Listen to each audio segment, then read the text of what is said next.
नमस्कार. आपली संस्कृतीमध्ये आपल्या सर्वांचं मनपूर्वक स्वागत. श्री गुरुचरित्राच्या पवित्र प्रवासात आज आपण अध्याय 16वा गुरुभक्त अरुणी, वेद आणि उपमन्यू यांचे प्रेरणादायी चरित्र जाणून घेणार आहोत. मित्रांनो, गुरुभक्ती म्हणजे केवळ नमस्कार किंवा पूजा नव्हे, तर गुरुच्या आज्ञेवर पूर्ण विश्वास ठेवून स्वतःचे सर्वस्व अर्पण करण्याची भावना होय.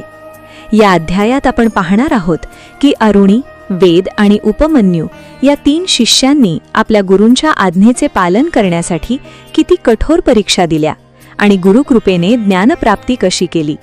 तसेच गुरुचा त्याग केल्यामुळे एका ब्राह्मणाला कोणता कठोर उपदेश मिळाला आणि त्याच्या जीवनात कसा परिवर्तनाचा प्रकाश आला, हेही आपण जाणून घेणार आहोत. चला तर मग श्रद्धा, समर्पण आणि गुरुभक्तीचा अमूल्य संदेश देणाऱ्या श्री गुरुचरित्राच्या या पवित्र अध्यायाला सुरुवात करूया. श्री गुरुदेव दत्त. अध्याय 16वा गुरुभक्त अरुणी, वेद आणि उपमन्यू. श्री गणेशाय नमः. सिद्ध म्हणाला, नामधारका, वैद्यनाथ क्षेत्री अंबा भवानी नावाचे एक मनोहर स्थान आहे. श्री गुरूंनी तेथे वर्षभर वास्तव्य केले. त्यांचे सर्व शिष्य यात्रेला गेल्यानंतर मी स्वतः त्यांच्या सेवेसाठी राहिलो होतो.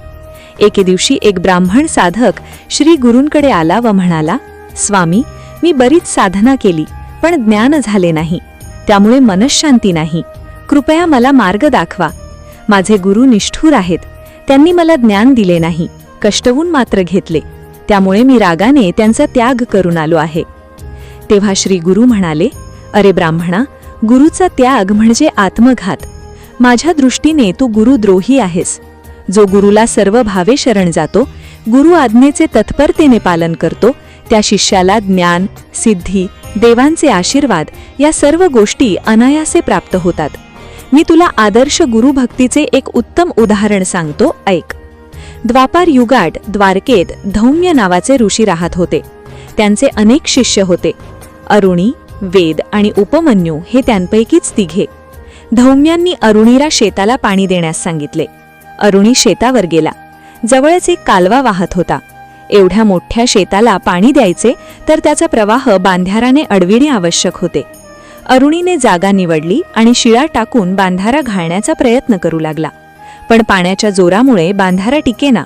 तेव्हा प्राण गेले तरी चालतील, पण शेताला पाणी द्यायचेच असा निश्चय करून तो बांधाऱ्याचा जो भाग प्रवाहापुढे टिकत नव्हता तेथे स्वतःच आडवा झोपला. हा प्रयत्न सफल झाला. प्रवाह अडला व शेताला पाणी मिळाले. रात्र झाली तरी तो परतला नाही. तेव्हा चिंतामण धौम्य मशालींच्या उजेडात त्याला शोधण्यासाठी आले. शेताला पाणी मिळालेले पाहून त्यांना समाधान वाटले, पण अरुणी कोठे दिसेना.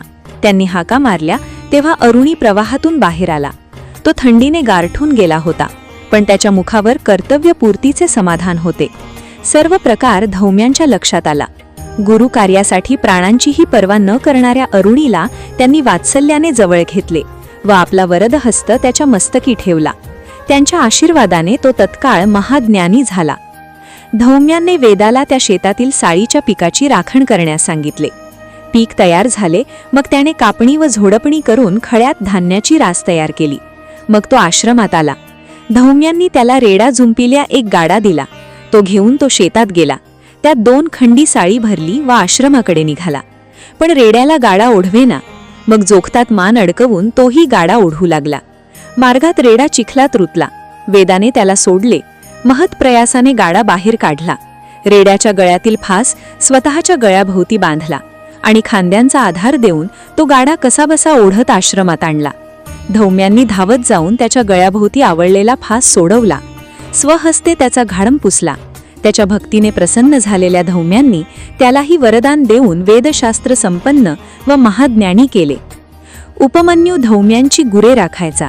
त्याच्या अति खाण्याने बुद्धीला जडत्व येऊन त्याची विद्याभ्यासात प्रगती होणार नाही, म्हणून आश्रमातून त्याला मोजकेच अन्न दिले जायचे. मग तो भूक भागविण्यासाठी भिक्षा मागायचा. ही गोष्ट धौम्यांना कळताच त्यांनी ती भिक्षा आश्रमात आणून देण्यास सांगितले. मग तो 2दा भिक्षा मागू लागला. धौम्यांनी तीही आश्रमात देण्यास सांगितले. मग तो वासरे पिताना गायीच्या आचळातून जो अतिरिक्त पाण्हा वाहायचा ते दूध पिऊन भूक भागवू लागला.